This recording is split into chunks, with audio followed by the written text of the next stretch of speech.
Me obligaron a firmar un acuerdo de confidencialidad, olvidando que tenía las pruebas y un acuerdo con un podcast. Historia 1.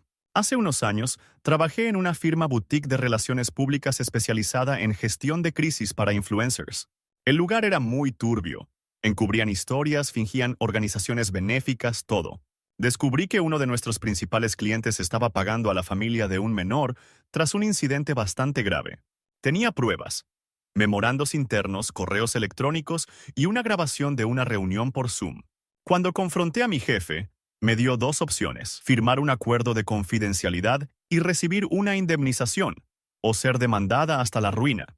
Firmé el acuerdo de confidencialidad, pero no sabían que, antes de firmarlo, ya me había contactado un podcast popular de crimen real para hablar sobre encubrimientos en la cultura de la cancelación. Les entregué todo, al principio de forma anónima. Cuando salió la historia, con nombres alterados, explotó. Una semana después, la misma empresa intentó demandar al podcast. Mala decisión. Ahí fue cuando publiqué mis pruebas de forma anónima. Al final rastrearon la filtración hasta mí, pero para entonces la opinión pública ya los había destrozado, y no podían demandar sin exponer aún más. Subestimaron lo inteligente que era, o lo sucios que eran ellos. Historia 2. Mi antiguo empleador me obligó a firmar un acuerdo de confidencialidad después de que renuncié debido a violaciones de seguridad. Trabajaba en una gran planta de manufactura donde se tomaban atajos peligrosos. Las máquinas no se mantenían adecuadamente. Un compañero perdió 2 dedos por eso.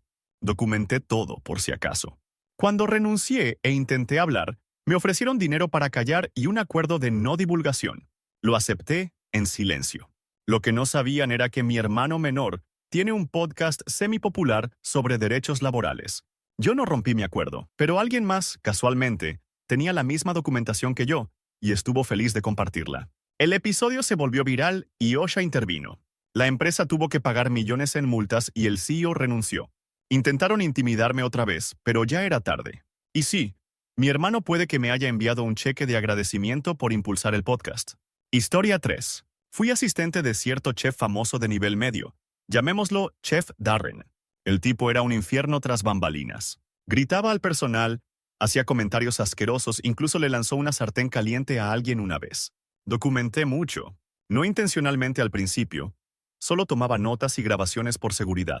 Después de renunciar, me mandó abogados. Acuerdo de confidencialidad, amenazas de demandas por difamación, todo el paquete. Estaba sin dinero y con miedo, así que firmé el acuerdo y me quedé callada. Hasta 2 años después, un podcast que amaba, que expone figuras abusivas en la industria gastronómica, hizo un episodio sobre historias anónimas de chefs horribles. Envié la mía con nombres cambiados, voz modificada, pero con cierta frase célebre que hacía obvio quién era. Detectives de Reddit lo descubrieron. Sus restaurantes fueron bombardeados con reseñas negativas. Luego alguien más habló, y otro más. Intentó demandar otra vez, pero las pruebas eran reales, y no eran solo las mías. Con o sin acuerdo de confidencialidad, el karma ya estaba cocinándose. Historia 4. Trabajé en un alto cargo de recursos humanos en una startup que creció demasiado rápido. Detrás del telón, había mucha discriminación y despidos dudosos, sobre todo contra empleados mayores. Intenté escalar el asunto internamente. ¿Qué recibí? Una generosa indemnización, con un acuerdo de confidencialidad adjunto. Pero yo ya tenía un proyecto paralelo, un podcast sobre rendición de cuentas en el mundo corporativo. Bajo un seudónimo, ya había empezado a grabar episodios meses antes de irme. Cambié todos los nombres, modifiqué mi voz y usé mis propios documentos sin identificadores. Las historias empezaron a ganar tracción. ¿La clave? Uno de los empleados despedidos por los que abogaba salió públicamente tras escuchar el podcast. Lo usó como parte de su caso. La empresa intentó vincularme, pero no podían probarlo sin violar sus propios acuerdos de confidencialidad. Quedaron atrapados en su propia burocracia. Todo lo que tuve que hacer fue quedarme anónimo y presionar subir. Historia 5. En la universidad hice una pasantía en una gran organización sin fines de lucro que decía apoyar a jóvenes LGBTQ+, pero en realidad era una fachada de lavado de dinero para su junta de donantes ultraconservadores. Lo descubrí por accidente al revisar hojas de cálculo que no cuadraban. Unas semanas después, me despidieron y me presionaron para firmar un acuerdo de no desprestigio. Pero ya estaba en conversaciones con un podcast sobre derechos queer que hablaba de prácticas tóxicas en organizaciones. Entregué todos mis hallazgos de forma anónima y hasta ayudé a narrar un episodio de denuncia con modulación de voz. Ese episodio lo destapó todo. La organización intentó hacer control de daños, pero las donaciones cayeron en picado y se abrió una investigación. Legalmente estuve a salvo porque el podcast nunca dio nombres, pero el público no los necesitaba. Conectaron los puntos. ¿Y ahora? Copresento ese podcast a tiempo completo. Historia 6. Fui escritora fantasma de un gurú de autoayuda superventas que ganó millones predicando sobre autenticidad, vulnerabilidad y honestidad radical. ¿Lo que sus fans no sabían? Cada página, cada publicación, cada discurso, lo escribí yo. Apenas le echaba un vistazo a los borradores. Luego descubrí que plagiaba historias de supervivientes de traumas reales, sacadas de blogs poco conocidos, y fingía que eran experiencias propias. Cuando señalé el problema, sus abogados me ofrecieron un acuerdo y un NDA muy estricto. Pensó que eso sería suficiente. No lo fue. Meses después, me invitaron a un podcast de relatos bajo un alias para hablar sobre las mentiras detrás de la cultura influencer. Conté la verdad en forma de metáfora, sin decir nombres, ni siquiera el género, pero con suficientes pistas para que Internet armara el rompecabezas. Reddit estalló. Una periodista cruzó las fechas y encontró a algunas de las blogueras originales a las que les robó las historias. Y de repente, el gurú de la verdad tenía que dar explicaciones. Nunca rompí el NDA. Simplemente no contó con que los demás también tenían pruebas. Historia 7. En el año 2022, trabajé medio tiempo como contratista para una subcontratista militar que decía estar desarrollando protocolos de ética y seguridad para inteligencia artificial. Suena bien, ¿no?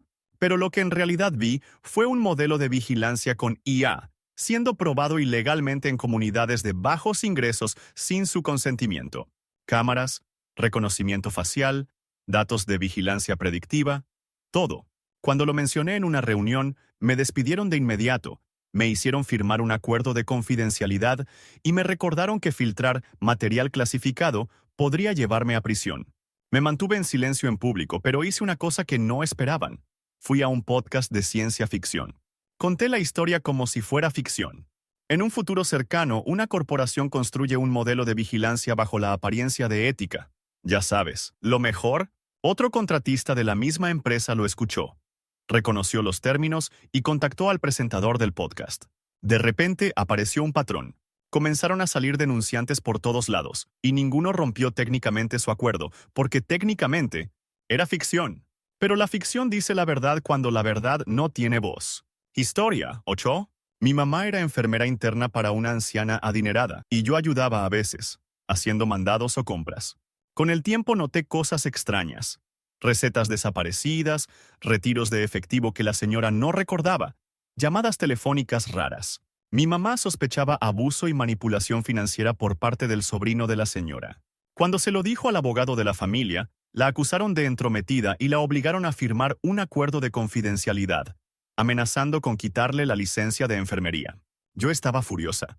Así que conté la historia en mi pequeño podcast local, sin usar nombres, pero detallando todo como una historia real de un oyente. Cambiamos algunos datos, pero era evidente para cualquiera que conociera a la familia.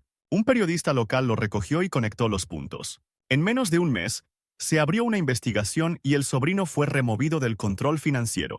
Mi mamá fue exonerada. Nunca descubrieron que yo era la conductora del podcast. ¿Adivina quién la entrevistó el año pasado en ese mismo programa? Exacto. No hizo falta ningún acuerdo de confidencialidad. Historia 9. Cuando estaba en la escuela de posgrado, hice una pasantía en un laboratorio de investigación farmacéutica. Descubrí, por completo por accidente, que los resultados positivos de una prueba de medicamentos prometedora eran falsos. Los datos reales mostraban un mayor riesgo de fallo orgánico, pero los ocultaron.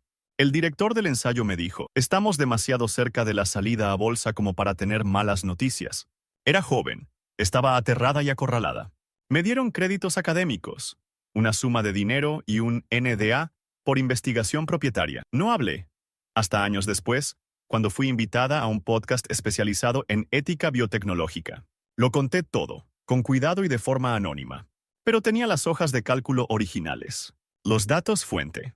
El correo con la frase ajusta un poco los resultados. Se los envié al podcast desde una cuenta anónima. Lo transmitieron, anonimizado pero sin filtro. Los oyentes identificaron el medicamento y el laboratorio. Una persona dentro de la FDA abrió una investigación oficial. Para entonces, ya trabajaba en otro lugar y estaba protegida. Su salida a bolsa, suspendida indefinidamente. Y ese episodio aún se descarga cada semana. Historia 10. Trabajé para un youtuber que tenía un canal de bromas. Ya sabes el tipo, experimentos sociales, rupturas falsas, videos que salen mal. Tras bambalinas, fingía todo. Abusaba emocionalmente del equipo y una vez dejó a una asistente varada a 6 horas de casa como broma. Yo manejaba el backend. Tenía acceso a guiones, horarios, incluso contratos que pagaban a actores para llorar a pedido. Me hizo firmar un acuerdo de confidencialidad cuando renuncié, especialmente después de que le advertí que estaba pensando en hablar. Se rió y dijo, «Nadie escucha a ex empleados con rencores, excepto que no hablé públicamente. Fui indirecta. Mi amiga tenía un podcast donde los creadores enviaban historias de forma anónima para que otros las leyeran en voz alta. Escribí un relato feroz sobre toda su operación, con suficientes pistas para que cualquiera que lo siguiera supiera quién era. Los fans notaron inconsistencias. Luego un actor al que le pagó habló. Luego otro. Perdió patrocinadores. Su canal fue desmonetizado. Me envió un emoji pasivo-agresivo por mensaje. Le respondí con un enlace al podcast. Sin palabras. Solo Point. Historia Once era desarrollador junior para una aplicación de bienestar que se disparó en popularidad durante la pandemia. Públicamente, promovía la atención plena y la salud mental. Internamente, estábamos rastreando los datos privados de los diarios de los usuarios, registros de estado de ánimo, incluso entradas sobre traumas, y vendiendo los perfiles emocionales agregados a empresas de marketing. Se lo mencioné a un supervisor y me respondió con esto. Estamos mejorando la personalización de anuncios. Es inofensivo. No estuve de acuerdo. Cuando presenté una queja formal, recibí amenazas legales y me despidieron. Con un NDA brillante y dinero en efectivo disfrazado como compra anticipada de contrato. Pero ya había guardado registros de código, hilos de correo electrónico y memorandos internos, de forma segura, fuera de la nube. No los filtré directamente. En cambio, coproduje una serie de podcast llamada Ética Digital y Tú, bajo un seudónimo. Publicamos un episodio titulado El mercado del estado de ánimo, en el que dramatizamos toda la operación con actores de voz y empresas ficticias. Se convirtió en nuestro episodio más popular. Eventualmente, alguien descubrió qué aplicación estábamos retratando. Para cuando un periodista me contactó para confirmar, la app ya había emitido un comunicado diciendo, «Hemos ajustado nuestras políticas de datos». Eso solo confirmó todo. Historia 12 era maquilladora para una serie de streaming importante. No de primer nivel, pero sí lo suficiente como para que los actores tuvieran millones de seguidores. Una actriz, llamémosla Reye, era notoriamente abusiva. Una vez le gritó a un actor de fondo hasta hacerlo llorar. Luego lo llamó formación de carácter. Grabé el incidente en mi celular, solo audio, más que nada para defenderme en caso de que me involucraran. Cuando se enteró de que alguien filtraba rumores, hizo que su equipo legal impusiera NDAs a todo el equipo. Nos dijeron que si hablábamos, incluso de forma anónima, nos demandarían por incumplimiento. La mayoría cedió. Yo también lo firmé. Pero también copresentaba un podcast llamado Detrás del Pincel, donde contábamos historias de la industria de forma anónima. Edité el clip, distorsioné la voz y lo presenté como una historia completamente real pero legalmente protegida, y dejé que los oyentes juzgaran. Detectives de Reddit encontraron el clip, lo compararon con una toma descartada filtrada desde el set, y la cronología coincidió.